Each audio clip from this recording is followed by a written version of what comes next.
Hi, I'm Coach Mark Hadley here with another video blog to talk about an important topic in the world of running. In our last video blog, we talked about the stress and recover principle and how it was the base principle behind everything that we're doing in training for distance running. Today, I'd like to talk to you about easy runs, which are a component of our recovery. I'm going to spend the next several blogs talking about recovery, and then we'll move on to stress workouts. But first, let's cover our recovery portion of our stress and recover base unit. And first off, I'd like to talk about easy runs. I think it's best to start with defining what are we talking about with an easy run. So I wrote up a definition here that I think that we can work with. Easy runs are runs we do in order to promote recovery and to maintain or advance our cardiovascular fitness of our bodies and our adaptations to running while we recover from our stress workouts. And remember, our stress workouts are tempo runs, speed workouts, and long runs. These easy runs should be kept relatively short and slow enough to allow our bodies to recover from those stress workouts, while at the same time being quick enough to maintain our biomechanical efficiency and to make sure that we're providing some cardiovascular support. Okay, first, let's break this up into two components. First, what is the duration of an easy run? How far should we go? And then, what kind of pace should we be running at? What should it feel like? First, the duration. Easy runs should be anywhere from 20 minutes to 90 minutes in length, depending on what our fitness level is, what our mileage base is, how much mileage are we used to running, and then how many days do we have in between our stress workouts. So if we have 3 days to recover from our last stress workout before we do our next one, we can do a little bit more on those easy days. We can handle a little bit more mileage on those easy days than if we only had 1 day. If we only had 1 day to recover, we'd probably have to run fairly short and make sure we go really easy to recover from that. If we have 3 days, we can handle a little bit more because we have 3 days in which to recover. It only makes sense. So I think a good general guideline is that easy runs need to be between 5 and 15% of our weekly mileage. So, you know, if we're doing, if we only have 1 recovery day, we might be closer to that 5% range. If we have multiple days, we can probably stretch it out and be 10, maybe 12, maybe even up to 15%, if we're a higher mileage runner. We have to be careful not to go over 15%. Once we start getting over 15% or longer than 90 minutes, regardless of what our mileage level is, that becomes an endurance stress. That becomes more of a long run, an easy pace long run, than it does a recovery run. So we want to keep somewhere in between that 5 and 15% range.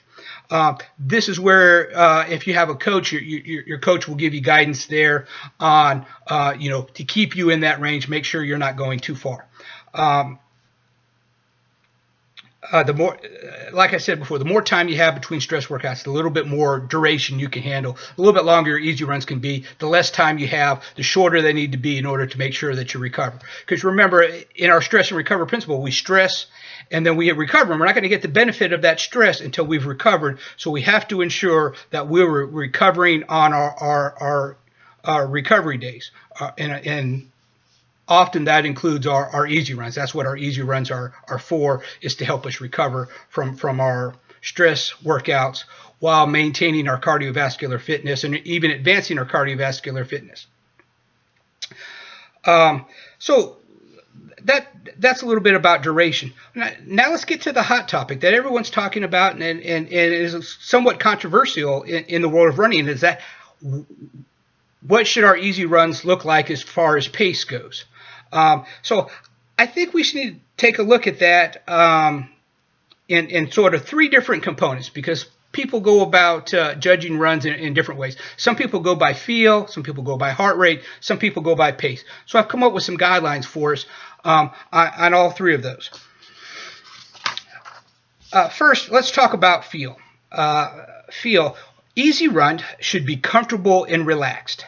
We should never feel like we're pushing the pace on these runs, and we should easily be able to carry on a conversation with our running partner, or even talk or sing out loud, and not feel like we're out of breath and we're having to chop our sentences and everything because because it's a little bit too hard. Those are all signs if we have to do that, if we're not able to carry on a conversation, if we're pushing the pace a little bit, then we're getting out of the recovery zone. We're not recovering, and maybe we're stressing the body a little bit more than what the purpose of our easy run is. And so that's generally the feel. They should be comfortable and relaxed runs where we're out there enjoying ourselves, not pushing the pace at all. So that is the feel of the run. Some people go by heart rate, and I think heart rate's a really great way to judge an easy run. Because then we make sure we're staying in the right physiological area to allow our bodies to recover. That range for heart rate would be between 65 and 75% of our heart rate max. But it's important to know what your own personal heart rate max is. There's a lot of formulas out there. You take your 220 minus your age and all these other factors and stuff to determine what your maximum heart rate is. Those are good for averages, and the general person is going to fall within that average. But there's a lot of individual variation. So make sure if you use heart rate to guide your training that you know what your own personal heart rate maximum is, and that can vary significantly from individual to individual, and not just regards to your fitness level. I know people of similar ages and similar fitness levels who have significantly different maximum heart rates. It's their own personal physiology and how they're made. So make sure that you test and know what your own personal maximum heart rate is so that you can get an accurate guide that's right for you. A good example, if you have a maximum heart rate of 185, you'd want to keep your easy runs between 65 and 75% of that maximum heart rate. So that would be between 120 and 138 heartbeats per minute. So when you go out and you do your easy run, you're going to want to stay in that range. You're going to want to have your average heart rate for that run be somewhere in that range to make sure that you're not going too hard and that you're allowing your body to recover. Not everyone likes to use heart rate monitors and likes to, or has a heart rate monitor, and they like to use pace. And I fall in that category. I don't use a heart rate monitor myself. I use a general pace guideline. So if we look at it in terms of pace, okay, we know what the effort feels like, and we know what the heart rate should be like. But let's say, okay, we want to sanity check ourselves. We want to make sure we're keeping the pace, about where it should be. A good way to look at pace, regardless of what you're doing, if it's an easy run or if it's a stress workout, is to look at it as a percentage of a certain physiological point. The point that I use and a lot of other coaches use is your lactate threshold. Your lactate threshold is pretty universally defined in terms of pace as roughly the pace that you can hold for 60 minutes in an all-out effort. And generally, we can take different race times. You can take recent race times that you've run and correlate out and be able to figure out what that pace is. So if we take a look at pace in regards to percentage of lactate threshold, we want an easy pace would be between 20% and 30% slower than our lactate threshold. And so I know a lot of you are thinking right now, like, I don't even know what my lactate threshold is, much less figure out what 20 or 30% slower than that is, or anything. So I've taken care of that for you. I'm putting a chart out on my blog that will show you different 5K, 10K, and half marathon times and what your corresponding easy pace would be, and where I figured out what 20 to 30% slower than lactate threshold, given that fitness level that those race times indicate. And it would show you what your easy pace range should be for those different fitness levels. I'll have this chart all out for you right there on my blog, so you can check it out and figure out, okay, yeah, hey, I just ran that 10K last week in 43 minutes, so that means that my easy pace is X to X. I have that all worked out for you there, so you don't have to worry about trying to do the math and figure out exactly what all these physiological points for. That's for us coaches to do. We've crunched the numbers, we've done the math, we figured this out for you. I have that out there on the site.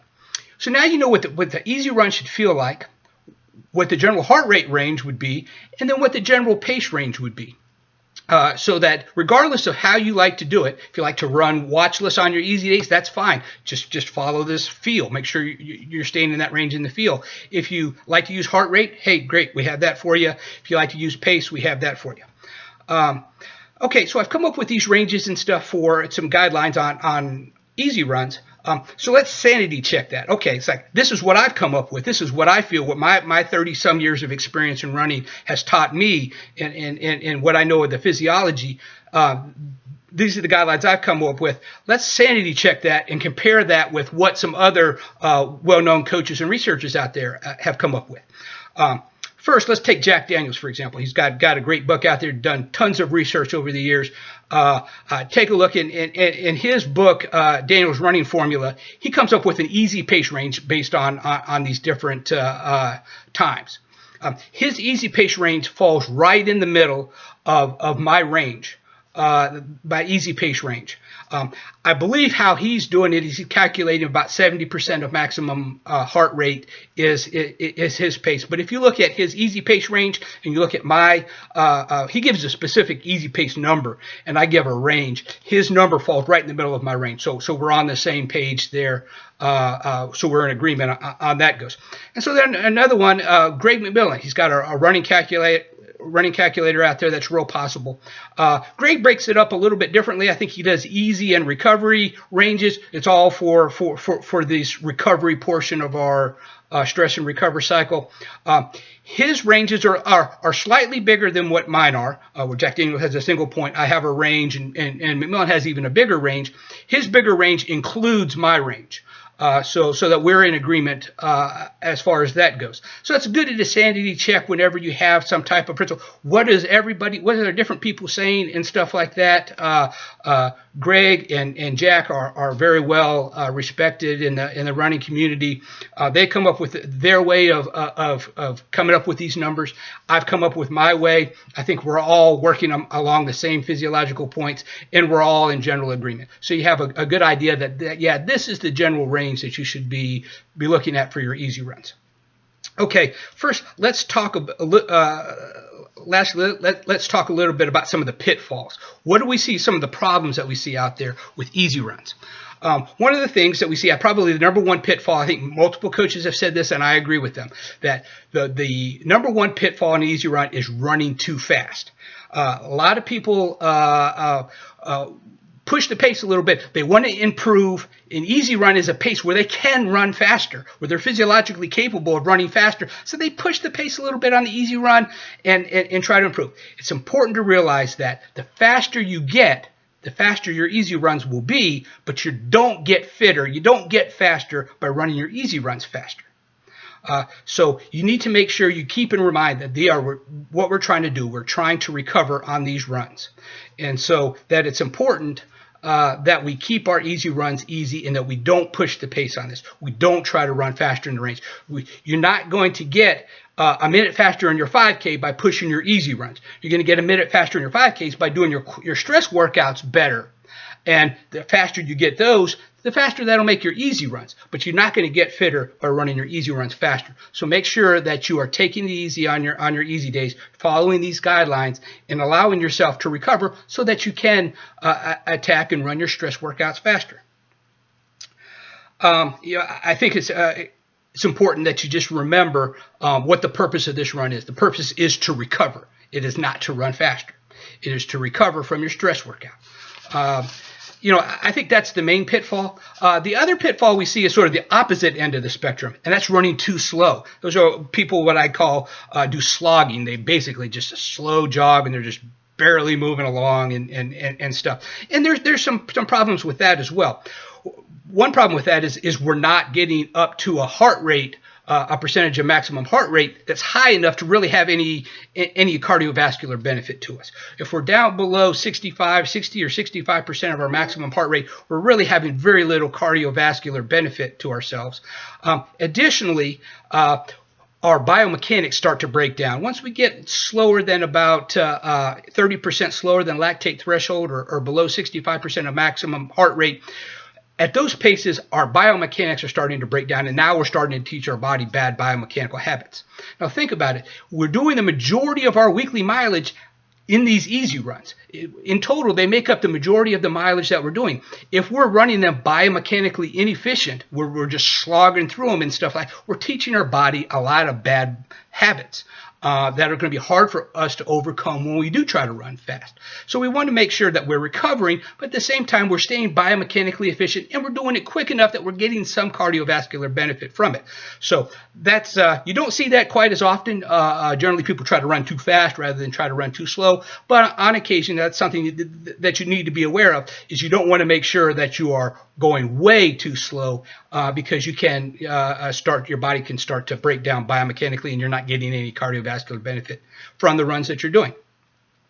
Okay, so that covers our easy pace runs. A lot of information there. I'll put some additional notes on this on my blog, but that should help us cover this topic.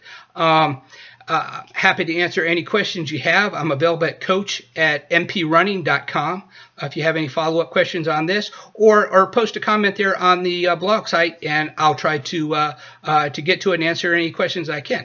All right, until the next blog, stay healthy and run happy. Thanks.